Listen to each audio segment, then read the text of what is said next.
好，来乡亲啊，继续来看这个农委会主委陈吉仲日前就广播节目爆发着争议，讲咧解说着莱克多巴胺的时阵，伊讲这个内剂是一种的添加物，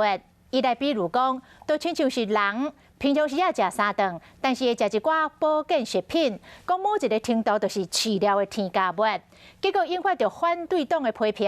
伫个网络顶嘛互骂甲扁，所以陈吉仲特别过来澄清讲，伊从来都毋捌讲过，讲这个莱克多巴胺是人类的保健食品，讲伊未来咧讲政策的时阵，会讲甲更加周至正确。如果用词不精准，我或许会更精进的把它精准的呈现。陈吉仲亲身出面说明，会安尼讲，拢是因为广播节目这段话。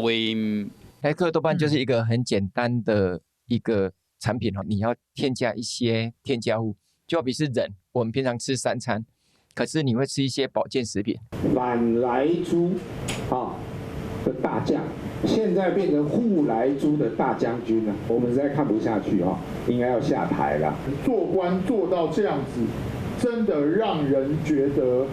丧心病狂、匪夷所思。国民党讲，若是真正莱克多巴胺是保健的食品，规气逐工拢食，陈吉仲是非常无奈。国民党直接把我讲说莱剂就是保健食品，对于许多的过度的延伸。那我特别感到遗憾。陈吉仲主委的言文言意非常清楚，不要扭曲。而莱剂是动物的饲料添加剂，我们都看到符合国际安全标准，应该理性讨论，不必刻意的扭曲。行政院长孙昌赶紧出面解释，以免讲伫公投最后的阶段，互人摕来做文章。